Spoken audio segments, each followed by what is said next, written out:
Well, good morning, Mountainview. Super excited to see all of you today. I got a question for you. What kind of tester are you?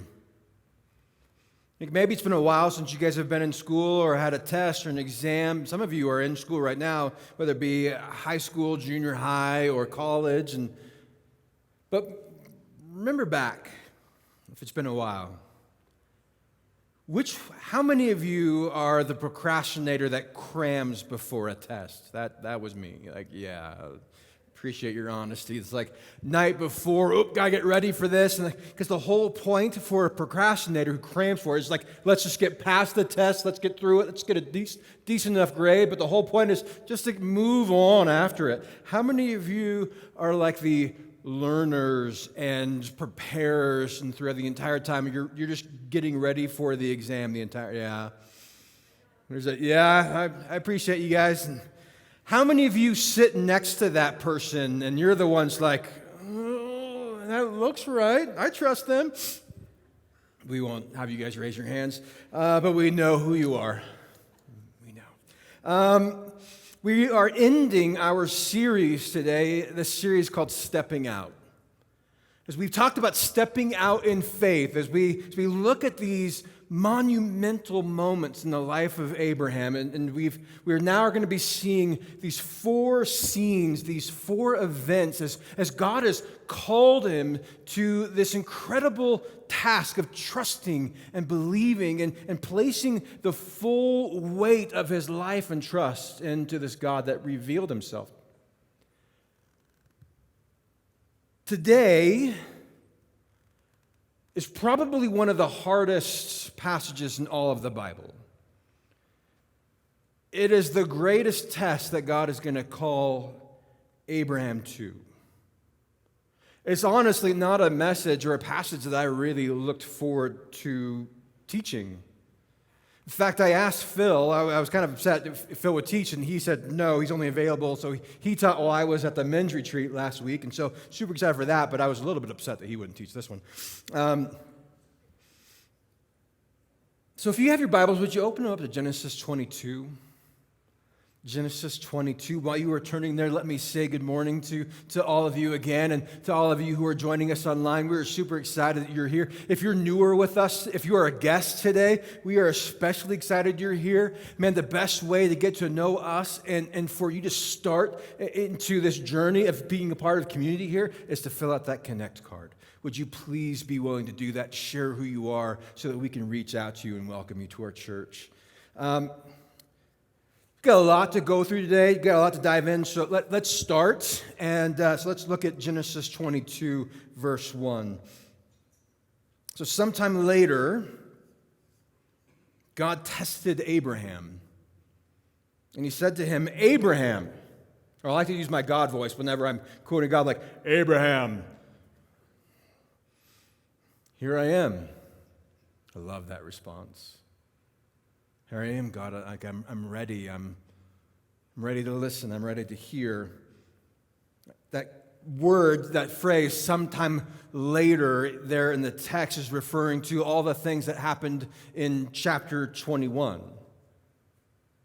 We've seen a little bit of this as Phil taught last week about how nothing's impossible with God, that God can do anything. And chapter 21 is the birth of Isaac, the child of promise, the one that God had promised Abraham and Sarah. Chapter 21 also talks about how the dismissal of Ishmael, like when Abraham and Sarah tried to cheat the test and they went in a different direction than God had for them, and so they had Ishmael, and so here's this dismissal of Ishmael, but also God's blessing on him and on his mother. And so 22 says that this is years later, sometime later. In fact, some people would say that chapter 22, Isaac is a teenager. Maybe he's in his late teens, or some would say even to his early 20s. So there's been this season of peace. There's been this season of rest for Abraham and for Sarah and this family that, just imagine them on like a cool summer evening, and the aspens are changing, and it's all gold, and they're holding hands together, Abraham and Sarah in their old age, and they're just basking in the glow of their son as they've been watching him grow up, and just their love for him pouring out over him, and then God shows up and says, I have a test. Doesn't reveal to Abraham that's a test, but he comes to test Abraham. I mean, there's been this series of tests. Ever since God's revealed himself to Abraham, there's been a series of tests. But this test, this one's the greatest. This one's the hardest. Look at verse 2. It says, Then God said, Take your son, your only son, whom you love, Isaac, and go to the region of Moriah, sacrifice him there as a burnt offering on a mountain I will show you. Anybody bothered by that? You confused when you read that? I mean, maybe you're newer to the faith. Maybe you've been pursuing Jesus and you've learning about God and his character, and you haven't been exposed to the story. Maybe this is a brand new exposure to Genesis 22, and you haven't heard this, and you're like, wait a minute, that doesn't sound like the God that's been shared with me. I look at the New Testament, I know a lot about Jesus. That doesn't sound like the Jesus in the New Testament. Like, what's happening here?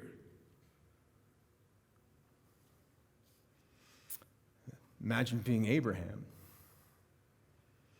We have the benefit of knowing that this is God testing Abraham. Here, God's coming to Abraham after all that he's gone through in his life. And he says, I want you to sacrifice your son.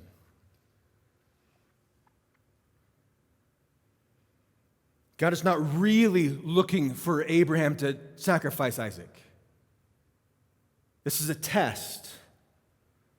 His goal is not for Abraham to kill Isaac.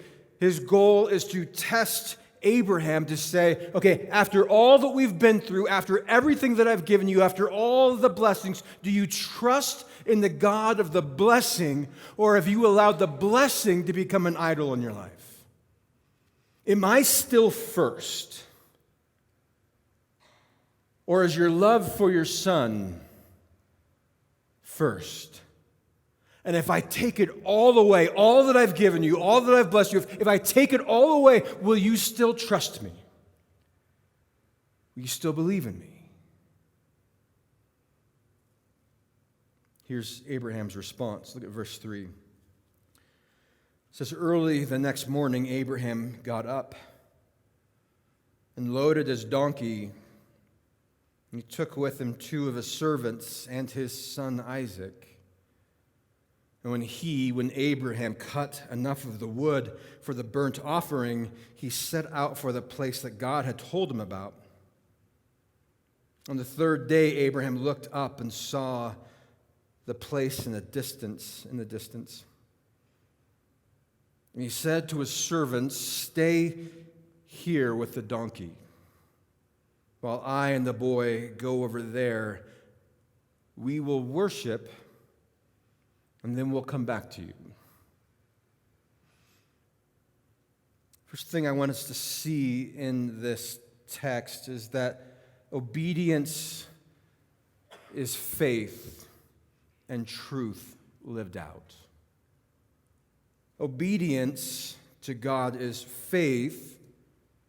It's trust in who God is, and then it's also has to do with truth lived out. There's some key aspects to this verse that I want us to dive into, that I want us to see as we try to unwrap this text, this really horrific ask that God gives to Abraham. The text says early the next morning that Abraham was instantly willing to obey. God comes to Abraham with this test and says, hey, I want you to go take Isaac and sacrifice him on a hill that I will show you. I'm going to lead you.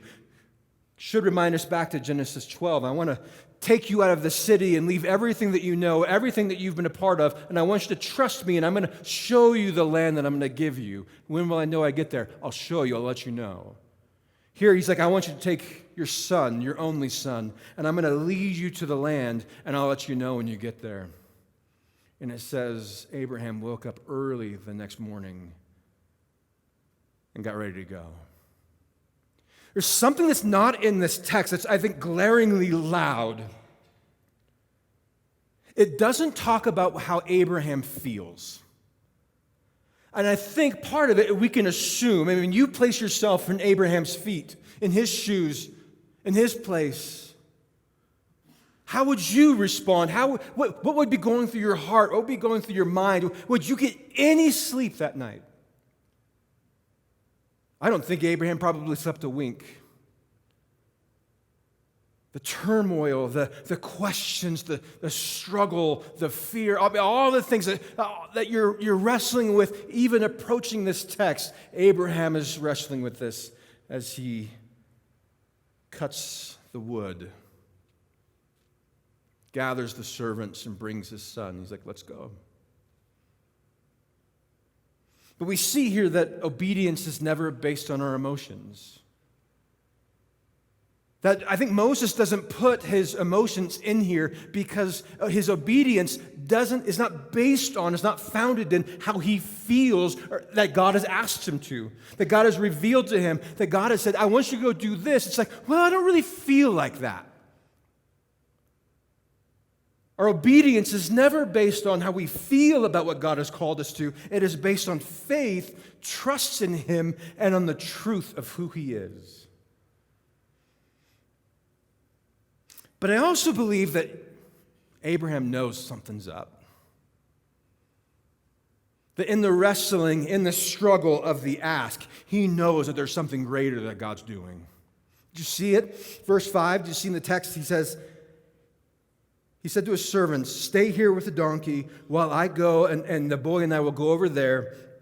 We will worship, and then we will come back to you. Here's what Abraham thinks, and he believes with all of his heart that as he goes, that both of them are going to return. Now, he's not lying to his servants. He's not trying to get around what God has asked him to do. He's like, we're going to go. We're going to worship, and here's Abraham's faith that we are going to return, me and my son, alive. Abraham knows the call of obedience. This has been his call from the very beginning. He knows that God has asked him to trust him, and that trust means not just to believe, but to act on that trust. To step out in faith. When God says something is true, it's true. And when God promises He will do something, you know He's going to do it. Abraham believes this. It directs him, it shapes him. He knows God is true. And he knows when he promises something, God's going to fulfill those promises. From the very beginning, God says, I want you to go, and I'm going to send you to this land that I'm going to give you. And he makes a promise that through you, Abraham, you who have no children, I want you to leave, and I'm going to make you a great nation. Abraham believed that. God has to refine that later on. He's like, okay, not only am I going to make a great nation through you, I have to refine it. It's going to be from you, from your line, from your seed. Do you trust that, Abraham? He's like, yeah, I trust that. Then God, after them making a mess, has to really refine it again, saying it's not just going to be from your seed. It's not going to be from you. It's going to be from you and Sarah. Then he refines it later in Genesis 21. After Isaac has been born, he's like, Isaac, your son, your one and only son, he is your heir. He is the child of promise. He is the one that I'm going to use to make this great nation. And Abraham believed that. He trusts it. He banks everything on it. In fact, he believes that so much that he believes that when he goes, if he sacrifices Isaac, that God's going to raise him up from the dead. Because God's going to fulfill his promises. He's been faithful again and again and again. He's like, he has to be faithful here. Even though this seems contradictory, it makes no sense, it doesn't match his character, but if God's asked me to do it, he's still going to fulfill his promises.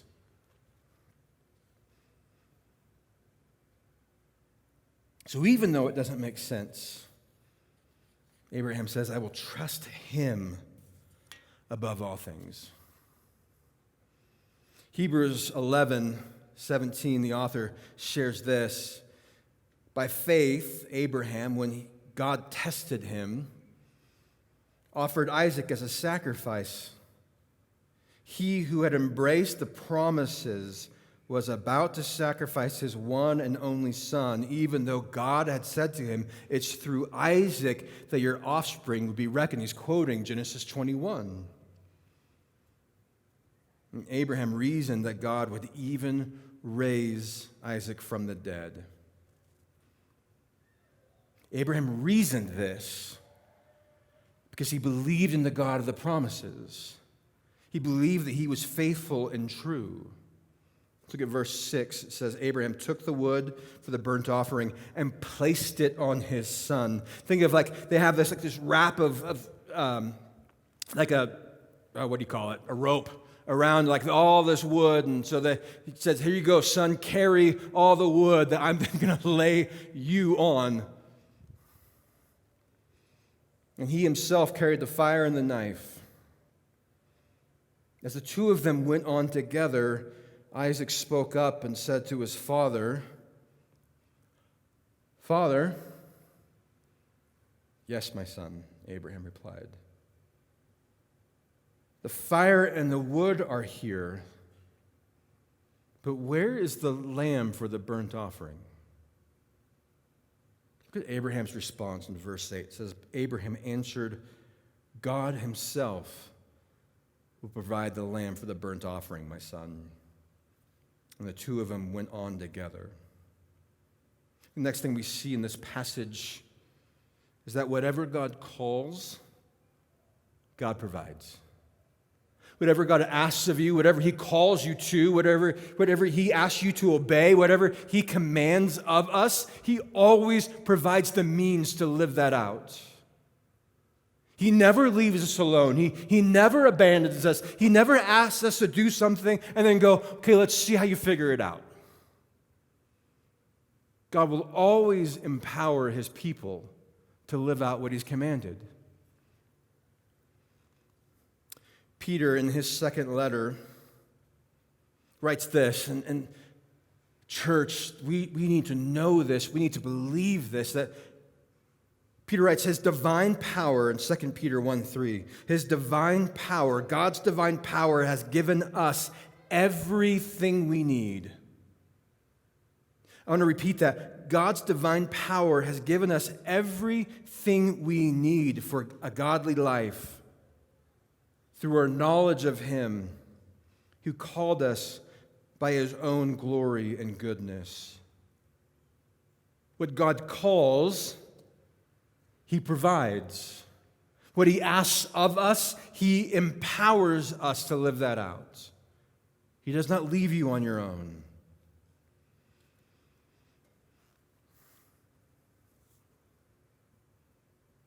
Abraham trusts God. Abraham trusts what God has called him to, and he's willing to obey, believing the God of the promises. Verse 9, when they reached the place God had told him about, Abraham built an altar there and arranged the wood on it, and he bound his son Isaac and laid him on the altar on the top of the wood. And then he reached out his hand with a knife and to slay his son. And part of it, like, you have to ask, what in the world is Isaac doing? How is he, here Abraham is wrapping him up, binding him, placing him on the wood, getting the fire ready, and it's like, hey, Dad, what's going on? This looks fun. Why are we doing this? Text says none of that. Why? We'll get to that in a little bit. But Abraham takes his son, places them on the altar, and grabs the knife, raises it up. Verse 11, but the angel of the Lord called out to him from heaven. He's like, Abraham, Abraham! Here I am. Do not lay a hand on the boy. Do not do anything to him. Now I know that you fear God because you have not withheld from me your son, your only son. God, in the midst of this, stops Abraham. Test over. Go no further. Abraham showed there's nothing that's above God. There's nothing that he places above him, that God is first in his life. And we see that in this text that we have to, God calls us to, we need to make God first in our life. That nothing can be above him, that God demands that of us, that nothing is above him. John Calvin, 500 years ago, famously wrote, "The human heart is a perpetual idol factory." The human heart is a perpetual idol factory. I've found that to be true. In my own life, in my season of ministry, I've just found that to be true, that we can allow emotions like fear or pride or even love to have us battle our allegiances of whether God's going to be first or we place other things above him. For the history of Israel, they've battled this. At the men's retreat, we talked about this. Here's Elijah, that his sole purpose, his sole mission in his life was to rid Israel of this Baal worship, this worship of this false god that was brought in that just led everybody astray. And they were willing to give their lives to live out for this false god. He's like, go back, return, come back to the one true God. Quit following this false god. There was Molech or Baal or these number of other gods that were introduced from different cultures that weren't the one true God. But I don't think we deal with that today. We don't fight these false gods with these names that other cultures are bringing into it. In fact, what this chapter shows us, this story of Abraham shows us, is that there are gods that don't have names. There are things that we battle with in our life, externally, internally, that we battle with our allegiances and not have it be placed above God in our life. God is asking us, where am I in your life?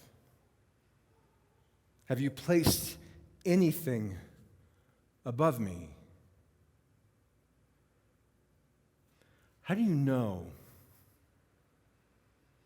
When we ask God to assess, and we spend time asking, just looking into our own hearts and going, have I placed anything above God? Is there any allegiance that is more than him in my life? How do we know?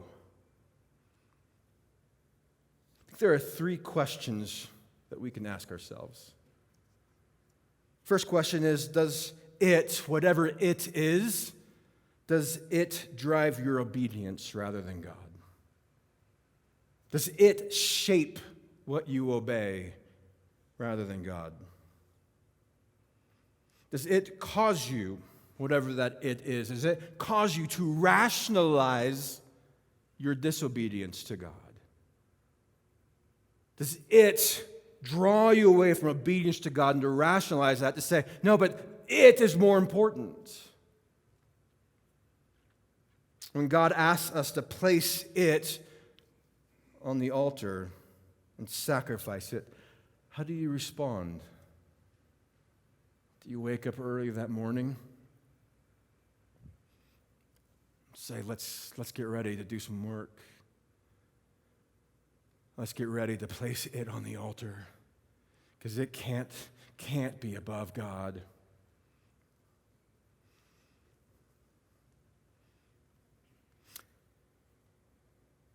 We can make people, experiences, things, idols in our life.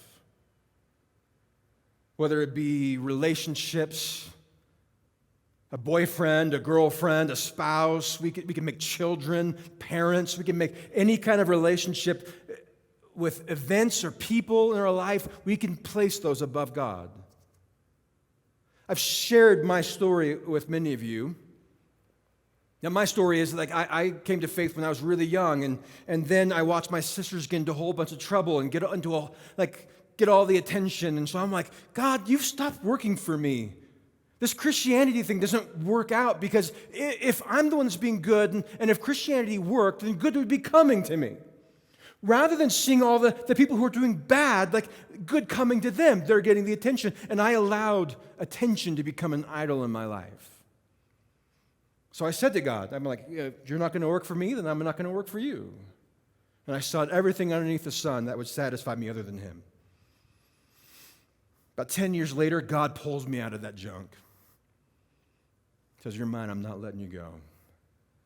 And I went from the Florida Keys back to Salem, Oregon, my hometown, reveling in the grace of God. But here's when I got back home, here's what I found. Everybody left me. All my community, all my friends, they all were like, if you're going to be about Jesus, we're not going to be about you. They wanted to do things that my faith didn't call me to, that I knew was harmful, but they wanted to do that. And they're like, you're not going to do these harmful, bad things that don't give life. Like, then we're not going to be with you. Family members left. And they said, you're going to be about Jesus, we're not going to be about you. And I remember sitting there in my room just going, God, what are you doing? I came back to you. I'm serving you. Like, I've given you my life. And God says, are you? Did you? Because if I take everything away, am I still true? If you have all of your community leave you, are they above me? And I realized I'm in the midst of a test. God's trying to reveal and strengthen the faith that He had given me. Because that's what tests do. Tests are to reveal and to strengthen the faith that we have placed in Him. It's not just people or experiences that we can allow external things to become idols. We can allow internal things to become idols in our life. We can make fear an idol. And we can hold on to fear rather than God. We can make control and our desire and need for control an idol in our lives. So we can hold on to it rather than seeing and trusting in the God of the promises. Unforgiveness, bitterness. We can make clarity an idol to say, God, if you just show me, if you, like the next 4 lights turn green in succession, no, let's make it even bigger. The next 6 lights turn green, then I'll believe in you. Then I know that you're speaking. If you shine a light and an angel comes down and speaks and makes everything clear, then I will trust you. We can make autonomy. We can make this desire for acceptance in the people around me. That can become an idol in our life. Culture and all of its discipleship and all of its messages is warring and drawing our hearts away from the truth of God's word. We can allow culture to become an idol in our life. We can even have love and the guise of love and a misrepresentation of what love is. That can become an idol in our life. How do we know? We ask each one of those the same question. Does it drive my obedience rather than God and His Word? Do I allow it to rationalize my disobedience to God and His Word? And when God asks me to place it on the altar and sacrifice it, how do I act? How do I react? Verse 13, Abraham looked up there, and in the thicket he saw a ram caught in by its thorns, and he went over and took the ram and sacrificed it and burnt an offering instead of his son. So Abraham called that place, "The Lord will provide." And to this day it is said, "On the mountain of the Lord it will be provided."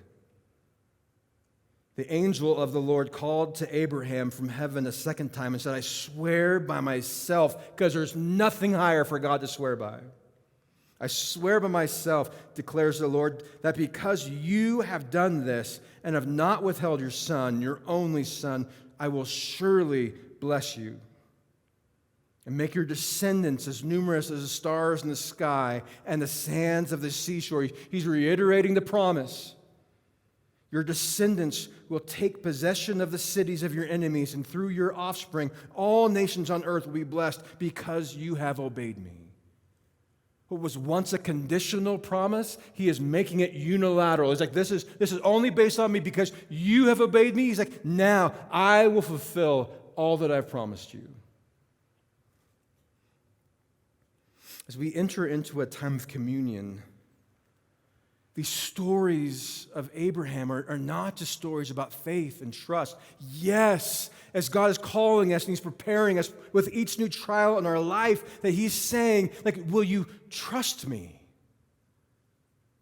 Will you be willing to take that step of faith? And maybe you're sitting there and you're like, I thought that I was right here. I thought like I was at that peak and I had to take that dive into faith. But when you do that, when you are willing to take that dive into faith and to trust, you realize down the road you were here.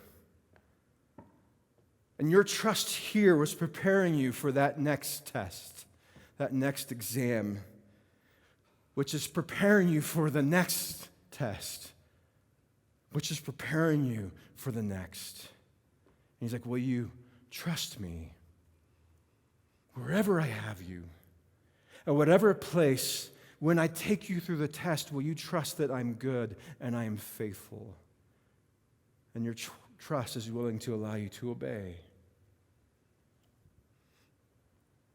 But this is so much more than a story of faith. I love that Jesus, confronted by the Pharisees, He says that when they were saying, what are you greater than Abraham? Or are you greater than our father? Like, how can you be greater than him? And He's like, hey, tell you what. And He refers back to Genesis 22, and He says that when Abraham went to this, when he was tested by God, he looked out and he saw me. That Abraham, in going to sacrifice Isaac, he looked out into the hills. He looked out into this Mount of Moriah, and he saw Jesus. That Mount Moriah is a place that God is going to call Solomon and David, his father, to build the temple on. The temple where sacrifice after sacrifice is going to be made to cover their sin. Mount Moriah is where Jerusalem is going to be built. Mount Moriah is going to be the place where Jesus goes to and is tried, and He is sacrificed just outside of the city walls. That there in the story, as Isaac is called to take on and to carry his wood to his own sacrifice, we see in Isaac the picture of Jesus, who is willing to take and to carry his cross, that wood cross, to his sacrifice. And as Isaac is called and he's willingly submitting to his father Abraham, to say, I don't know what you're doing, but here, I'm going to submit to it. Here, Jesus, it's a picture of him, this imperfect picture of how Jesus goes, not my will, but Father, I submit to yours. You're leading me to this sacrifice. If this is the only way, I willingly submit my life to you. Abraham becomes a picture of the Father. Repeatedly in the story, we see God sharing 2,000 years before Jesus is born, 2,000 years before the cross. We see these words again and again. Your one and only Son. Your one and only Son. As God is willing to give His one and only Son and to have Him sacrificed for the world, to have Him lay His life down for our benefit so that whoever would believe in Him. John records this in John 3:16, that famous verse that God is willing to give of His one and only Son so that whoever would believe in Him, whoever would trust in the person and work of Jesus, that He would give him eternal life.